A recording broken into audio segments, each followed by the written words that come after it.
notre responsabilité et notre décision. Je sais que c'est souvent, il y a souvent des articles d'ailleurs qui disent que les distributeurs font n'importe quoi et changent les titres. Et c'est vrai que parfois ça n'a ni queue ni tête. Il arrive parfois même qu'un titre anglais, on le retraduise dans un autre anglais.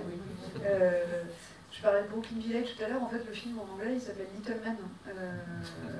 Et c'est nous qui avons choisi d'appeler Brooklyn Village. Alors, quand on a proposé au réalisateur, il nous dit mais Little Man c'est bien, on dit ouais mais si on appelle ça Little Man, les gens ils vont avoir l'impression que c'est qu'un film sur des enfants, et des adultes ne vont pas forcément voir un film avec des enfants en tête d'affiche.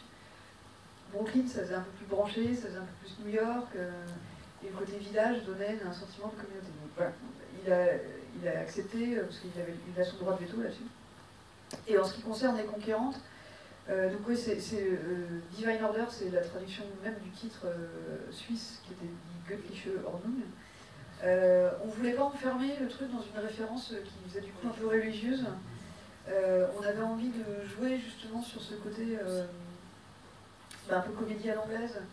Donc il y avait l'idée de combattre, l'idée de conquérir quelque chose. Donc on est arrivé avec ce qu'on a trouvé de mieux, qui s'appelait Les Conquérants. C'était plus simple et Petra était assez contente en fait finalement du changement du titre. Mais il peut arriver que parfois on soit vraiment très mauvais et qu'on n'ait pas les meilleures idées du monde.